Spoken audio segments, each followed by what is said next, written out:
Senhor presidente, senhores deputados, senhoras deputadas, nossos visitantes, sejam bem-vindos.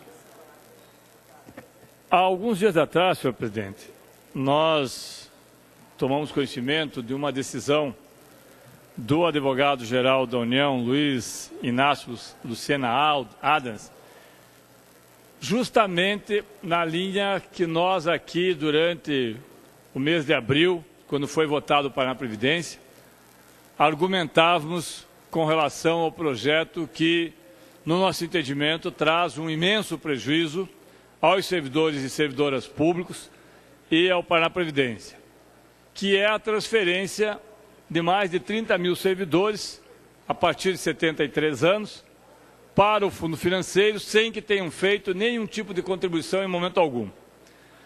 Quando diversas entidades sindicais entraram com uma ação direta de inconstitucionalidade questionando esta matéria, nós já havíamos aqui na Assembleia, antes mesmo de votarmos, alertado os senhores deputados e as senhoras deputadas que não há como, até porque a Constituição, através do seu artigo 40, já dava amparo à oposição, não havia como aprovar aquele projeto da forma como estava. Infelizmente, e essa ideia partiu do líder do governo, segundo ele, deputado Luiz Cláudio Romanelli, os deputados da base aliada entenderam que deveriam votar mesmo assim e fizeram, seguindo orientação do governador Carlos Alberto. Entretanto, deputado Prazic, o que nós temos agora? Nós temos agora, primeiro, um parecer do advogado-geral da União dizendo que não há constitucionalidade no que diz respeito a esta transferência. Estamos aguardando que o ministro Marco Aurélio, que é o relator da ação direta de inconstitucionalidade, possa, através de uma liminar, seguir o mesmo caminho. E aí fica a pergunta: o que fará o senhor Mauro Ricardo Costa? O que fará o governador Carlos Alberto, que todos os dias tem vindo a rádios, televisões, jornais, dito que o Paraná hoje encontrou o seu equilíbrio financeiro por conta de um pacote de austeridade que, na verdade, não é um pacote de austeridade, é um aumento de impostos, inclusive com a penalização do servidor público. Como fará o reajuste o governador Carlos Alberto sem poder contar com a generosa e quase inesgotável fonte de recursos do Paraná Previdência, dinheiro dos senhores e das senhoras que estão aqui? Que resposta dará o governador Carlos Alberto aos seus eleitores quando for confrontado com a realidade, deputado Pacheco? Porque a verdade é que nós dissemos isso há 4 meses atrás. O projeto que veio para essa casa padecia de uma inconstitucionalidade flagrante, que era justamente a questão de você se apropriar de um grande número de pessoas, se apropriar dos recursos das pessoas, transferindo-as para um fundo para o qual elas não fizeram nenhuma contribuição, e este fundo, através de recursos do próprio Paraná Previdência, recursos, na maioria absoluta das vezes, oriundos das contribuições dos servidores, passar a fazer o pagamento das aposentadorias. Pois bem, vivemos isso, estamos com o projeto, estamos com o processo, estamos aguardando, mas parece que a história se repete sempre. Hoje mesmo tivemos uma audiência pública na parte da manhã sobre os recursos do Fundo da Infância e Adolescência. E novamente fomos confrontados com a realidade. O governador e a Secretaria da Criança e do Adolescente têm no FIA 240 milhões de reais. Liberados no primeiro semestre, 4 milhões de reais. E este recurso, obrigatoriamente, se não for utilizado, e há toda uma burocracia para que não seja utilizado, no final do ano, retorna aos cofres do governo a conta única e com a qual o governador poderá, inclusive, pagar salários. Hoje mesmo, o Ministério Público, na pessoa do promotor Olímpio de Sá Sotomayor, já se manifestou dizendo que, caso isso venha ocorrer, caracterizaria. Deputado Tadeu, Vossa Excelência pode usar... Eu uso o horário do grande expediente, senhor presidente. Grande expediente. Caracterizaria improbidade administrativa. A impressão que dá é que o secretário Mauro Ricardo, desde que veio para o Paraná, e ele foi muito direto quando disse que as primeiras medidas tomadas, aquelas que aumentavam 40% a tarifa do Detran, o IPVA, aquelas que aumentavam 95 mil itens de consumo, aumentavam o ICMS, todas aquelas outras medidas não seriam suficientes. Falou aqui também que houve, da parte do governo, embora tivesse parte dos recursos no final do ano, houve um entendimento que haviam outras prioridades que não o pagamento do terço de férias e também da indenização dos PSS. E agora, da noite para o dia, o Estado parece que está com as contas todas arrumadas. Mas arrumadas de que forma? Arrumadas fazendo-se maquiagem em cima do Paraná Previdência, arrumadas porque o Fundo de Infância e Adolescência não libera absolutamente nada, nenhum programa liberou 1,85. Nós temos milhares de crianças e adolescentes que estão penando, estão padecendo porque os programas não estão chegando até a ponta, justamente porque mesmo depois de liberados e aprovados, deputado Tercílio, mesmo depois de liberados e aprovados pelo SEDECA, não chegam na ponta. Vossa Excelência sabe, em Londrina, o que nós vivemos. Vossa Excelência acompanha o censo de Londrina, sabe, inclusive, dos problemas que tivemos agora. Nós estamos acompanhando aqui o São Francisco, estamos acompanhando Maringá, estamos acompanhando o Paraná inteiro. Essa mágica que o governo faz nas suas contas, de dizer que está tendo uma solução para resolver os problemas financeiros do Estado, é uma mágica às custas da história do cavalo inglês. Aquele cavalo, deputado Lemos, que dizem que o cavalo inglês era um cavalo que o seu dono resolveu ensiná-lo a ficar sem comer. E ele foi aprendendo a ficar sem comer 1 dia, 2 dias, 1 semana. E aí o dono reclamou que quando ele estava quase aprendendo, morreu. E ele não sabia por quê. O governador está fazendo a mesma coisa. Os seus superávites estão sendo feitos às custas de penalizar setores da sociedade que precisam e muito de recursos para criança e adolescente, precisam ser respeitados os ditames constitucionais no que diz respeito ao Paraná Previdência. E agora mesmo nós temos um projeto que deve vir para cá para taxar herança a partir de, pasmem, herança a partir de R$25 mil, imóveis a partir de R$25 mil. Ora, isso é menos, talvez, do que paga o condomínio de um apartamento na região onde mora o governador do Estado. Querer taxar isso como sendo herança é uma hipocrisia sem precedentes na história do Paraná. Mas, afinal, o governo precisa de dinheiro. O ano que vem tem eleições, o governo precisa resolver a situação. Da mesma forma que precisa resolver a situação dos senhores e das senhoras que estão aqui, com a nova eleição de diretor das escolas. Hoje, o professor Lemos e o presidente da comissão aqui de educação, Hussein Bach, fazem uma audiência pública para debater a eleição dos diretores das escolas. E eu espero, professor Lemos, que a conclusão é que esse projeto tem que ser rejeitado na Assembleia Legislativa. Nós não podemos aprovar um projeto aqui na Assembleia que introduz no Estado do Paraná a censura prévia. Porque é isso que o projeto dos diretores das escolas introduz. A gestão com a censura prévia.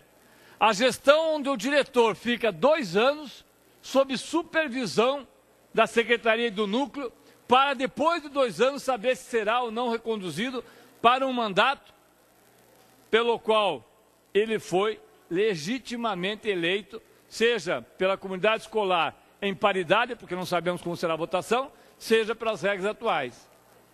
Nenhum Estado do Brasil que fala que tem eleições, inventou este gatilho, entre aspas, na metade do mandato. Eu não sei de onde que saiu a brilhante ideia, qual foi o burocrata que resolveu inventar que na metade do mandato você é avaliado, não por quem lhe elegeu, que seria até lógico se fizesse, mas por quem lhe supervisiona. Comparando, deputado Lemos, é como se nós tivéssemos aqui as eleições para deputados, governadores, presidente da República, e no segundo ano nós tivéssemos que ser avaliados, o que seria correto. Aliás, a Venezuela faz isso, outros países fazem isso. Mas ao invés de sermos avaliados pelo nosso eleitor, nós seríamos avaliados pelo Tribunal Regional Eleitoral, ou pelo governo do Estado, que diria, vamos ver se os deputados durante esses 2 anos se comportaram direitinho. Aí eles podem ter mais 2 anos de mandato. Se eles não se comportaram, se eles foram rebeldes, se eles apoiaram a manifestação de servidores, se eles aqui fizeram um discurso que não conviesse ao governo, eles não terão mais 2 anos de mandato e será nomeado interventor no seu local. É isso que o governador Carlos Alberto está dizendo que quer. 2 anos de mandato, com uma intervenção nos 2 anos seguintes, a não ser para os diretores de chapa branca.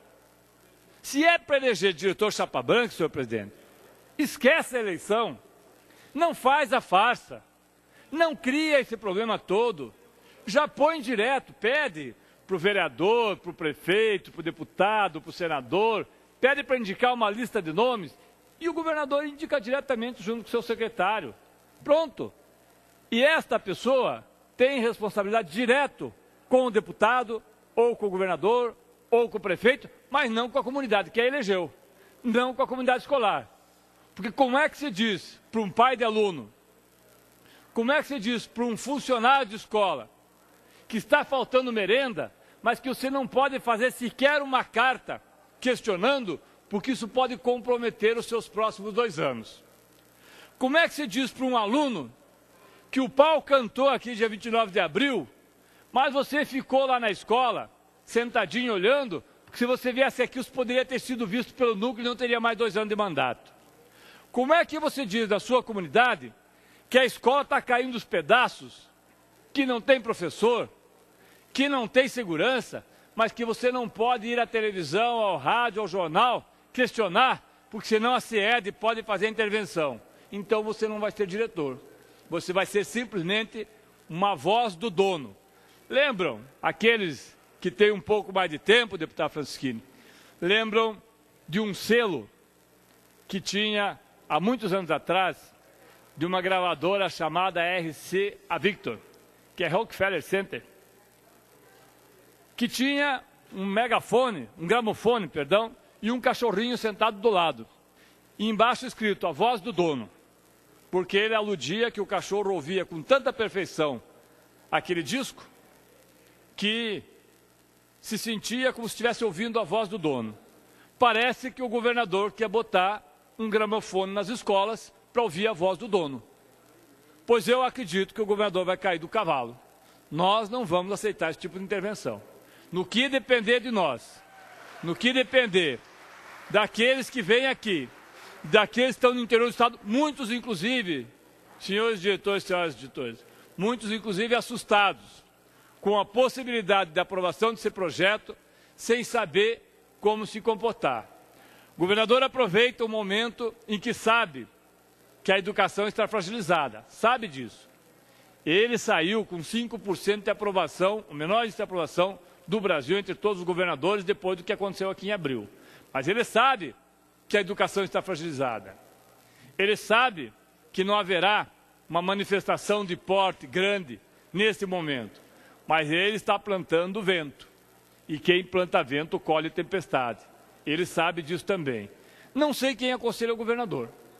Não sei qual é o burocrata que resolve lhe dar as felizes ideias para que ele leia ou diga que leia isto ou aquilo. Talvez ele tenha lido, ou alguém tenha lido para o governador, o príncipe, e ele tenha achado legal fazer todas as maldades de uma só vez. Talvez tenham lhe falado para ler a Arte da Guerra, e ele resolveu colocá-la em prática literalmente. Só que devem lembrar o governador, como citou Churchill dias atrás, que Churchill é um estadista, e que aprendeu na prática e na guerra, não no palácio e muito menos no chapéu pensador, a 8 quilômetros daqui, quando as coisas aconteciam no dia 12 e no dia 29. O governador tem nas suas mãos a possibilidade de pacificar a educação retirando esse projeto, ou de fazer um confronto, como alguém está lhe aconselhando. Nós não fugiremos do confronto. Nós não queremos o confronto, mas nós não fugiremos do confronto. Nós vamos denunciar o governador e tudo aquilo que está fazendo para a educação. Não se faz educação de qualidade desrespeitando a vontade da população que elege os seus diretores. Volto a dizer, senhores deputados e senhoras deputadas, se os diretores e as diretoras, no início deste ano, incomodaram o governador, incomodaram a secretaria, incomodaram os núcleos, ao não querer se submeter às decisões aqui do Palácio, quando mandava que as listas de quem estava na greve fossem remetidas mesmo antes das negociações terem se encerrado. Se alguém recomenda ao governador que faça o confronto, porque o perfil dele de apaziguador ficou estilhaçado pelas bombas do dia 29, se alguém recomenda ao governador que o seu perfil tem que ser um perfil não do Carlos Alberto Paz e Amor, mas do Carlos Alberto Bomba e Bala de Borracha, alguém está recomendando ao governador um confronto que nós não sabemos quais serão as consequências. Alguns poderão dizer, é muito pouca coisa fazer uma tempestade num copo d'água, porque a eleição é apenas um copo d'água e não se deveria levar tão a ferro e fogo isso. Pode ser, pois se isso for verdade, retire o projeto. Pois se isso for verdade, não afronte aqueles que querem eleger os seus representantes para 4 anos, sem precisar fazer dos seus representantes a voz do dono do governador. Obrigado, senhor presidente e senhores deputados.